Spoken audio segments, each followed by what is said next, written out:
আসসালামু আলাইকুম রহমতুল্লাহ বারকাতু। আজকে একটা নতুন ভিডিও নিয়ে চলে এলাম ফারহান লাইফস্টাইলে। তো তোমরা কেমন আছো বন্ধুরা? আমরা ভালোই আছি। তো আমরা সেই জন্য ফারহানের আন্টি, ফারহানের মেজো পাপা আর আমি মিলে বেরিয়ে গেছিলাম একটা জিনিস কিনতে, যেটা তোমাদেরকে আমি পরে দেখাচ্ছি। তো যাওয়ার পথে আমরা ঠাকুরপুকুর বাজার হয়ে যাচ্ছিলাম। ওখান থেকে আম আর ড্রাগন ফ্রুট কিনেছি। কিনে নিয়ে আমরা বেরিয়ে পড়েছি জিনিসটা কিনতে। তো জিনিসটা এমনই জিনিস, যেটা রেডিমেড কিনলে আমাদের জন্য সেটা সুইটেবল হচ্ছিল না। তো আমরা জানি এরকম একটা দামি জিনিস কিনবো, তার জন্য ৫-৬টা দোকান আমরা ঘুরবো, সেই প্রস্তুতি নিয়েই বেরিয়েছি। তো এত গরম রাস্তায়, খুব চড়বড়িয়ে রোদ উঠেছিল, দেখতেই পাচ্ছ রোদের কালারটা কী রকম। এত গরম হচ্ছিল ওই মুহূর্তে। তো আমরা বাইকে ছিলাম, বাইকেই তাই কি গরম একটা হাওয়া আসছে যেন মনে হচ্ছে চোখে, তাই সানগ্লাসটা পরে নিয়েছিলাম দুজনাই। আর ও আর ওর মেজো পাপা আগে আগে যাচ্ছিলো, আমরা পরে যাচ্ছিলাম। তো রাস্তায় আমরা বেরিয়েছিলাম ঠিক ওই 1:30টা নাগাদ, খেয়ে দিয়েই বেরিয়েছিলাম। জানি একটু সময় লাগবে, না খেয়ে বেরোলে বেশ মানে কষ্ট হতো আমাদের। সেই জন্য আগে থেকেই আমরা খেয়ে দিয়ে রেডি হয়ে বেরিয়ে গেছি। তো অনেক কটা দোকান ঘুরেছি, সব কটা দোকানেরই তোমাদের নাম জানাবো, নাম বলবো, বাট আমার ভিডিও করা সম্ভব হয়নি। কারণ যখন আমরা যে দোকানে ঢুকেছিলাম, এত মুষলধারায় বৃষ্টি হচ্ছিল, ভাবতে পারবে না যে কী ধরনের বৃষ্টি এসছে। পুরো অন্ধকার করে এসে বৃষ্টি এসে গেছিলো। তো আমরা প্রায় আমতলার কাছাকাছি চলে এসেছিলাম। চলে আসতে তখনও রোদ ছিল। ফার্স্ট আমরা একটা দোকানে ঢুকেছিলাম। সেই দোকানে ঢুকতে আমাদের অনেক কিছু আংটি-ফাংটি দেখাচ্ছিল। দোকানটাতে ভিডিও করা নিষেধ ছিল। সেই জন্য আমরা একটু ভিডিও করতে পারিনি।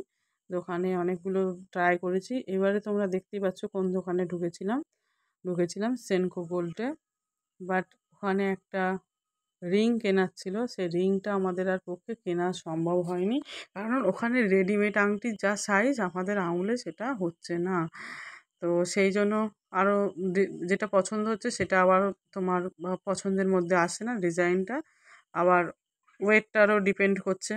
খুব একটা হেভি ওয়েটের জন্য আমরা নেবও না। এখানে বৃষ্টির জন্য আমরা সবাই হোল্ড হয়ে গেছি। বৃষ্টিটা দেখতে পাচ্ছ, অতটা বোঝা যাচ্ছে না। কিন্তু এখানে মুষলধারায় বৃষ্টি হচ্ছিল। একদম জল জমে যাওয়ার মতন অবস্থা। এটা বৃষ্টির ১ম দিকে বলে বোঝা যাচ্ছে না। কিন্তু শেষের দিকে সাংঘাতিক বৃষ্টি এসছিল। এখানে আমরা আ আরেকটা কি আছে ওখানে দোকানটা, এমপি যে জুয়েলার্স আছে সেখানে গেছিলাম।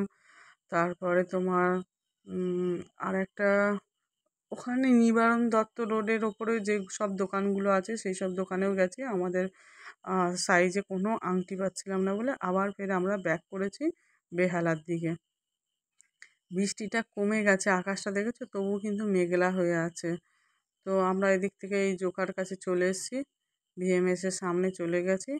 তারপরে আমরা কেনাকাটি করে নিয়ে বেহালা থেকে আমরা গেছিলাম ইউনাইটেড ক্যাফে। তো সব কিছু এত বৃষ্টি হচ্ছিল, ফোন তো বার করতেই পারিনি, তাই ভিডিও করাও সম্ভব হয়নি আর।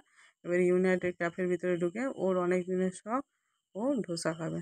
তো মেজো বাবা ধোসা, মশালা ধোসা অর্ডার করেছে। সবাই মিলে আমরা 4 জনা 4টে প্লেট নিয়ে বসে পড়েছি। ওর তো খুব আনন্দ হচ্ছিল। হ্যাঁ, ও খুব মজা করেই খাচ্ছিল। মেজো বাবা এটা কী কানে কানে আবার বলছে, আবার ও হাসছে। হ্যাঁ, আমি তো শুনতেই পাইনি, এত আস্তে আস্তে বলছিল। তারপরে আমরা খাওয়া দাওয়া শুরু করে দিয়েছি। মশালার ধোসা খাওয়ার পর আমরা ফের ওকে জিজ্ঞাসা করছিলাম যে আরও কিছু নেবে? তো প্রথমে বলছিল না না নেব না। তা আমরা শেষে 2টো দই বড়া নিয়েছিলাম। 4 জনার 4টে ধোসা প্লেটে সাজানো। তারপরে আমরা খেতেও শুরু করে দিয়েছি। খাওয়া শেষ মোটামুটি করে ফেলেছি। তারপরে জোয়ান মৌরি দিয়ে গেছে, ওর তবুও দই বড়াটা খাওয়া শেষ হয়নি। ও চলছে দই বড়াটা খাওয়া। দই বড়া খাওয়া হয়ে যেতে আমরা বাড়ির দিকে রওনা দিয়েছি। দেখতেই পাচ্ছ রাস্তার অবস্থা কতটা মুষলধারায় বৃষ্টি হয়েছে যাকে বলে। বাড়িতে এসে দেখতেই পাচ্ছ এই গিফটটা আমরা কিনেছি। অতসী এই রিংটা কিনেছে। কীরকম হলো ভিডিওটা জানিও বন্ধুরা। পরবর্তী ভিডিওর জন্য ওয়েট করো। আমার চ্যানেলটাকে সাবস্ক্রাইব করে দিও। টাটা বন্ধুরা।